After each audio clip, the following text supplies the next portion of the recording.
এই যে দেখেন রুটির উপরে লিখছে, রুটিটাকে প্রথমে গরম করেছে, তারপরে আরবিটা লিখছে, লেখার পরে এই যে আরজু রশিদ বারিক এরকম নাম লিখছে। দেখেন আমাদের এলাকায় সম্ভবত একজন শাশুড়ি তার বৌমাকে রুটির উপরে কলম দিয়ে কি যেন লিখে কুফরি কালাম করেছে, তাবিজ করেছে, যাতে করে তার বাড়ি থেকে চলে যায়। এই ধরনের কুফরি কালাম কাটানোর জন্য কোনো আমল আছে কিনা, আর আসলে রুটির উপরে লিখে এভাবে কুফরি কালাম করা যায় কিনা, তাহলে এখন করণীয় কি? এই সমস্ত কুফরি কালাম থেকে বাঁচার জন্য কয়েকটা পরামর্শ আপনাদেরকে দিই। কখনো কোনো নারী, আপনারা খেয়াল করবেন, এই যে ওড়না অনেকে আপনারা বাইরে মেলেন, আপনাদের ইন্টারনাল কিছু পোশাক আশাক আপনারা বাইরে বা বেলকুনিতে মেলেন, এগুলো অনেকে যারা কুফরি কালাম করে, আপনার যারা শত্রু আছে, এই কাপড়ের টুকরাগুলো যেগুলো আপনি ব্যবহার করেন ছোট্ট করে কেটে নিয়ে যায় বা সুতাটা নিয়ে যায়, নিয়ে যাওয়ার পরে এই বাদরামিগুলো করে ক্ষতি করার সম্ভাবনা থাকে।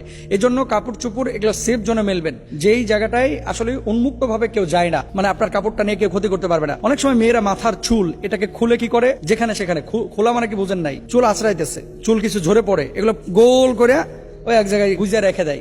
যারা কুফরি কালাম করে, জাদুটোনা করে, এই চুলগুলো নিয়ে কিন্তু খারাপ কাজ করে। 3 নম্বর আরেকটি বিষয়, আপনি আপনার নখগুলো কেটে সাধারণত আপনারা ফেলায় দেন।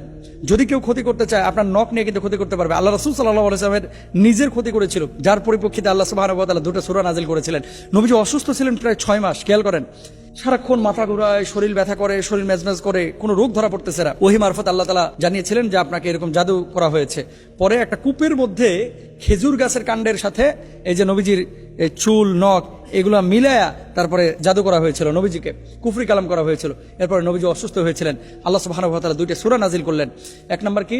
সূরা ফালাক। 2 নম্বর হচ্ছে সূরা নাস, কুল আউযু বিরাব্বিল ফালাক মিন শাররি মা খালাক ওয়া মিন শাররিন নাফাসাতি ফিল উকাদ ওয়া মিন শাররি হাসিদিন ইযা হাসাদ। সূরা ফালাক নাস আপনারা সবাই পারেন।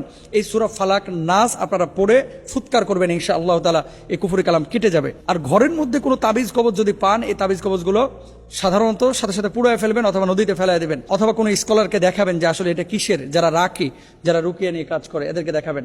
পুতু পবিত্র থাকবেন এবং কেউ কারো ক্ষতি করার চেষ্টা করবেন না।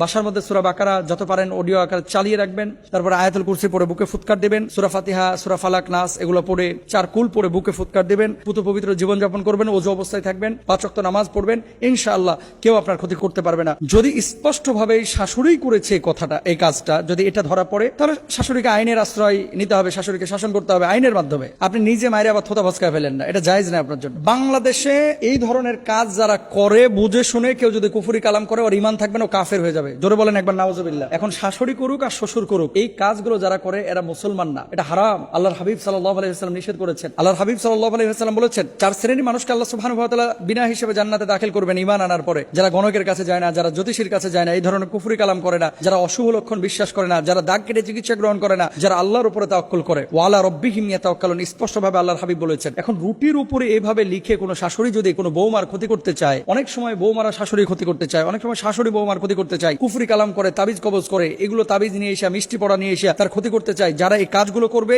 এই মানুষগুলো টুডে টুমোরো যদিও তার ক্ষতি করবে, তারা নিজেরাও ধরা খাবে। আপনাকে একদিন মরতে হবে না?